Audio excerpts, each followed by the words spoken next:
and he's created, again, a whole new series of questions.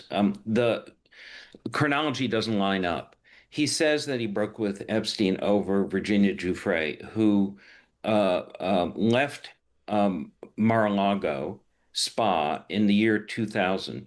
She was not found by Jeffrey Epstein. She was found by Ghislaine Maxwell. She recruited her there at the spa. This Maxwell is somebody Trump has said he wishes well and he could give her a pardon. Her attorney has asked for a pardon or clemency or commutation. Um, uh, Trump, Giuffre was involved with Epstein from 2000 to 2002 when she escaped from their clutches. Welcome now to the program, Molly Ball, a regular visitor here to Drive on Times Radio. Molly Ball from the Wall Street Journal. Hello to you, Molly.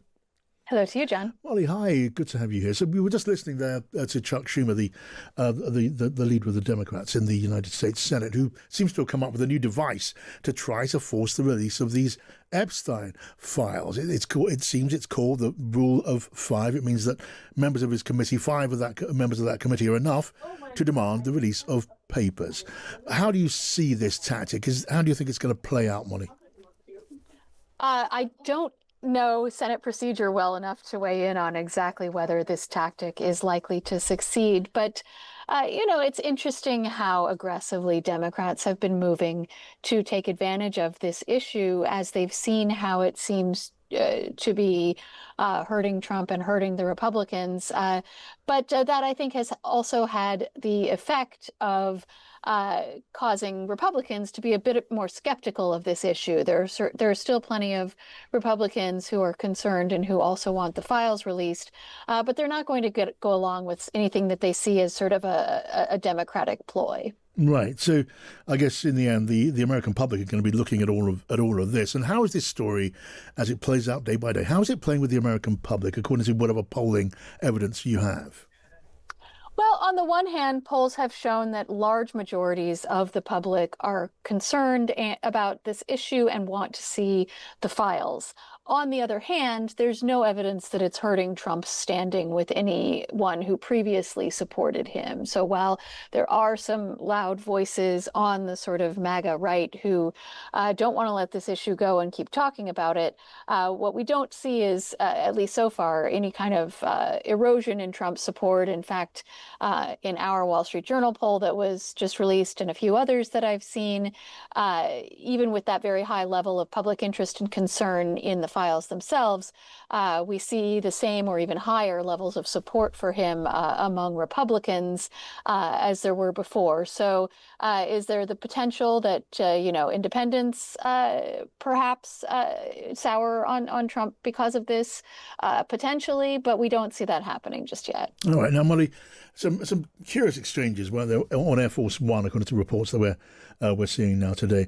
Donald Trump telling journalists that Jeffrey Epstein, apparently, he says, stole Virginia Giuffre, who was, when a 16-year-old was abused in the way that we've seen under the roof of Jeffrey Epstein. And Trump said, look, alongside other female staff, she was stolen from his employer while she was at Mar-A-Lago, his Mar-A-Lago club. He was talking to reporters on Air Force One, as I say, and he said that he kicked Epstein out of Mar-A-Lago after he hired young women who were working at the spa. So, Mr. President, Epstein has a certain reputation, obviously. But just curious, were some of the workers that were taken from you, were some of them young women? Were some of them young women? Well, I don't want to say, but everyone knows the people that were taken. And it was the concept of taking people that work for me is bad.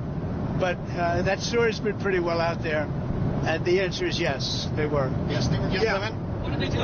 In the spa. In the spa? Yeah, people that work in the spa. I have a great spa, one of the best spas in the world at Mar-A-Lago. And people were taken out of the spa, hired by him. In other words, gone.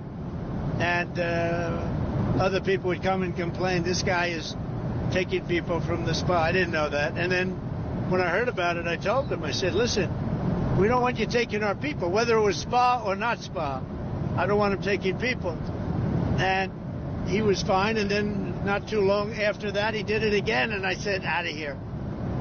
Mr. Mr. President, President, did one of those stolen, persons, did that include Virginia Giuffre? I don't know. I think she worked at the spa. I think so. I think that was one of the people. Yep. He stole her. And by the way, she had no complaints about us, as you know. None whatsoever. Well, Molly Ball, let me just ask you, what do you make of those exchanges, Molly? It's pretty remarkable, right? That, for this issue has now been sort of dominating the political conversation for nearly a month. And from the beginning, Trump has expressed that he wants to move on and stop talking about it. Yet he himself keeps giving life to the story by disclosing more information completely unnecessarily, right? And so these kinds of statements raise all kinds of more questions about the timeline, about the relationship, about what kinds of mentions of Trump might be in these so-called Epstein files. So between, Trump continuing to disclose new information about his relationship with Epstein to this now other controversy that's unfolding surrounding the Justice Department's dealings with Ghislaine Maxwell. The story continues to have legs because we continue to get new developments, even though it would seem to be sort of ancient history. And just lastly on that latter point, Molly, so Ghislaine Maxwell was interviewed by Donald Trump's former lawyer, who's now the Deputy Attorney General. She's obviously serving a 20-year jail sentence for her connection with Jeffrey Epstein. And apparently she's saying that she will testify to a congressional committee if she gets immunity and clemency, which will, again, just get those conspiracy theories going again. Will Ghislaine Maxwell say something useful in exchange for clemency? Those will be the sort of lines, won't they? Yes. Well, and we'll see whether, the congressional committee is willing to agree to those demands, which I think have the potential to be quite controversial. Any kind of suggestion of leniency toward a convicted sex trafficker is bound to be controversial. Again, it was sort of unnecessary for the administration to open this whole new front in this otherwise long bygone situation, but they've now created a situation where there are new questions, there's new information, there are new processes unfolding that are going to create more demands for information as this process plays out. So as much as the administration has said they want to put it behind them, they keep creating sort of new avenues for these inquiries to be made. Molly Ball, really good to talk to you. Thank you so much. Now, get the thoughts now. Sydney Blumenthal is a former senior advisor to President Bill Clinton. Hello to you. Glad to be here.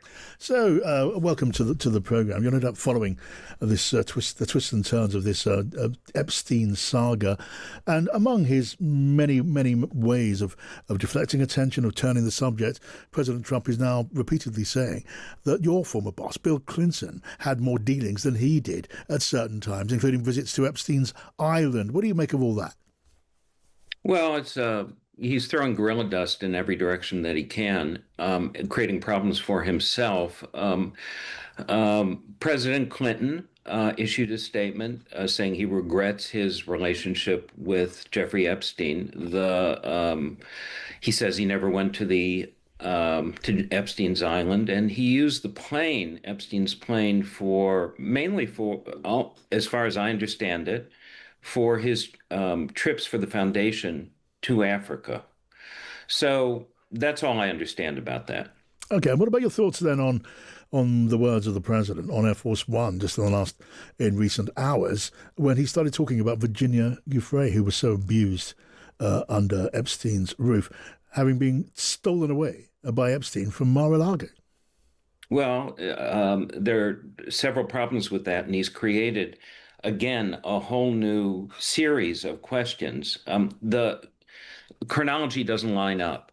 He says that he broke with Epstein over Virginia Giuffre, who left Mar-a-Lago spa in the year 2000. She was not found by Jeffrey Epstein. She was found by Ghislaine Maxwell. She recruited her there at the spa. Maxwell is somebody Trump has said he wishes well and he could give her a pardon. Her attorney has asked for a pardon or clemency or commutation. Um, uh, Trump, Giuffre was involved with Epstein from 2000 to 2002 when she escaped from their clutches. Um, Trump broke up with Epstein, according to Michael Wolff, who spoke with Epstein in 2004 over a busted real estate deal in Palm Beach. And in 2003, the year before, um, Trump had sent the birthday greeting to Epstein, the now famous birthday greeting for Epstein's 50th birthday book, that was the subject of a story in the Wall Street Journal, for which Trump is suing Rupert Murdoch and the Journal. And Trump has also said he wants Murdoch deposed within 2 weeks because he says Murdoch will die. So he has antagonized Rupert Murdoch. He's antagonized the Wall Street Journal, which I assume has a copy of that birthday greeting from Trump, or else their lawyers would not have allowed them to publish the story. So there's a lot more to come. And the idea that Trump's going to grant a pardon or a commutation or clemency to Maxwell, he's just created a new obstacle to it by talking about Giuffre because Maxwell recruited her. I suppose more drama to come if it turns out that Ghislaine Maxwell does give evidence to a congressional committee. Well, that would be spectacular. I can't imagine that they would allow it. She has no credibility. She's an unreliable witness. She was indicted twice for perjury. She's convicted as a sexual trafficker of minors. She's lied a lot. There's she is not a credible witness for them to bring forward in any way to either exonerate Trump or to incriminate any of those who were claimed to be in the deep state conspiracy that the various MAGA influencers have promoted. Right, okay, well, this story does continue to surprise us. Sydney Blumenthal, thank you for talking to us this afternoon. A former Thank advisor. you. Good to have you with us, a former advisor to President Clinton.